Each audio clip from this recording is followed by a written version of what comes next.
being in God's will, there will be a not knowing factor. You're not going to know all the details, how it's going to work out. You have to have this boldness to step in to the unknown. This is what my brother Paul did. You know, he's a medical doctor.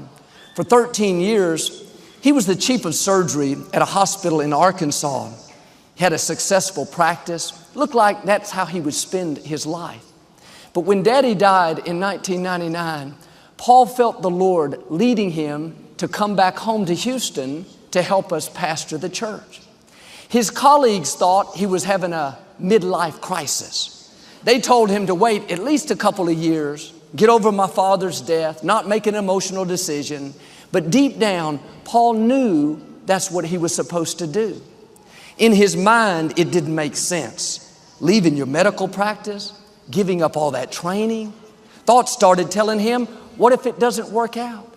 What if you don't like it? What if they don't like you? What if you get down there and Joel makes fun of you all the time?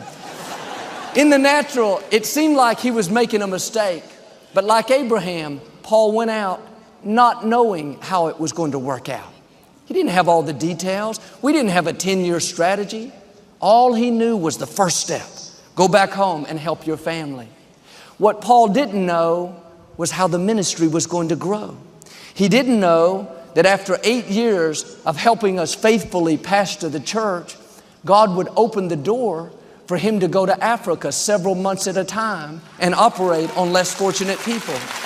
That was his dream, to do medical missions. He thought he was walking away from medicine. What he couldn't see, it was all a part of God's plan.